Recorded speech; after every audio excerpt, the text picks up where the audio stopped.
Hi guys, today we will talk about how to fix TikTok keyboard on your settings.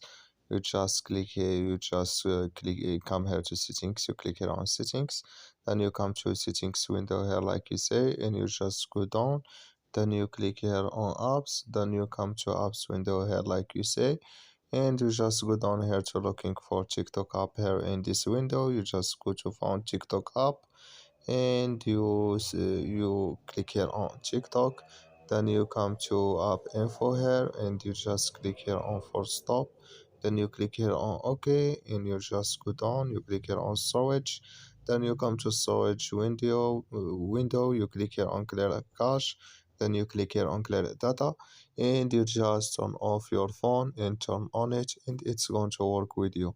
So that's all now. I wish know you I get it. Thank you for your watching. Don't forget to support us by like and subscribe, and see you in next video.